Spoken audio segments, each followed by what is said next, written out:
Hello everybody and welcome to another video with me, Matt Goddard from the Boxing Locker, and today I'm going to wax lyrical about how good I am at predictions because I finally got one right. I think this one couldn't have been any more right. I'm going to show you now a little clip of my prediction for the Benavidez and Andrade fight, and then I'll talk about the fight itself after that clip. So here's the clip. How do I think the fight will play out? I think Andrade will look to be awkward, look to be difficult to catch up, and I think he's going to get absolutely whitewashed, to be honest with you. I think I don't know whether this is a fan bias because I'm a big Benavidez fan, but I can't see Andrade getting away from Benavidez. I can't see him getting away from the shovel hooks and uppercuts. When he tries to move his head, he's going to get hurt, he's going to get hit, he's going to walk into punches. He doesn't have anything in the tank to trouble Benavidez. I don't think he has anywhere near the power required to slow that man down. Benavidez will be naturally bigger. He'll be strong. He's got a great engine. He can throw a lot of punches. He has a good jab. He has very efficient defense. He's not enormously defensive, but when he does defend, he sets up his own punches very nicely with little slips, little rolls.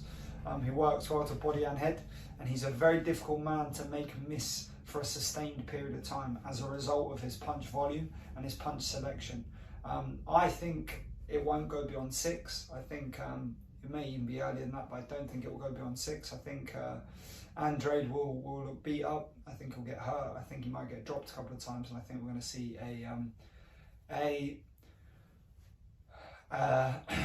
what would the best word be? A demolition job. Okay, so there we have it. I was basically spot on. Couple of things I noticed in the fight. One was Benavidez was picking single bigger shots earlier on in the first few rounds. I think he was trying to make an impact on Andrade. He was trying to land his shots with as much force as possible, so Andrade knew that he was there, so he felt him, so that he had the physical dominance, and so Andrade would box a little bit more cautiously. Andrade was putting some punches together nicely, some nice combinations to body and head. He was landing some of the shots, but to be honest with you, they had little to no effect.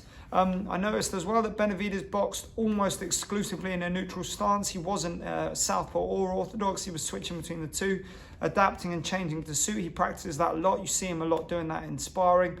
You see him doing that a lot in other fights. But I think for me, this was probably the one where I've noticed it most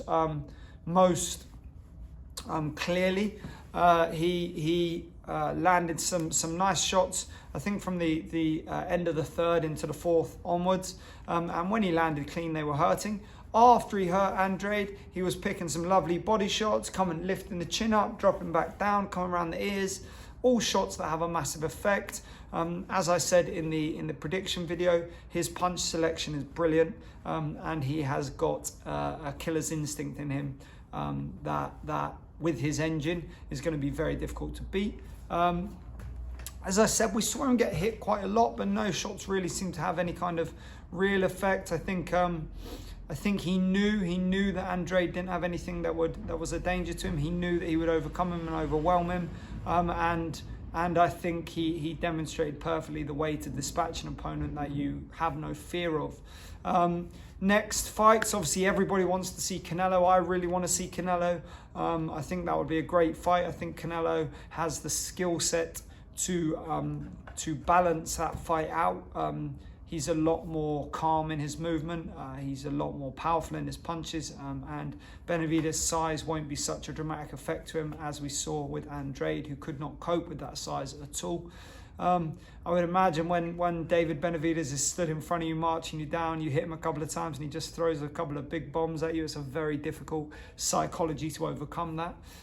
It's a very intimidating thing. But I don't think Canelo will be intimidated, so that will make for a great fight. How do I think that fight plays out? I'll do that in a different video, so keep your eyes on the channel for that one. I'll get that done very soon. The other fight that Benavidez mentioned, of course, is Dimitri Bivol, which I would also be interested in. I think it would be good to see Benavidez in with somebody stronger or equally as strong as him, so that would make for a great fight. I know Benavidez said he got the better of Bivol in sparring in the past, but we all know sparring isn't fighting. But nonetheless, 2 fights that I would be very interested in watching. And if Benavidez went on to defeat Bivol, then that would really, really set a mark for the Canelo fight as possibly the biggest fight in boxing. Anyway, there we have it, guys. So I want to congratulate myself on a great prediction for the fight. It all played out exactly as I said. I think Benavidez is a huge star and is going to be a huge star over the next 5 to 10 years. Hopefully we see lots more of him and we can get the fights that we all kind of want and we all want to see.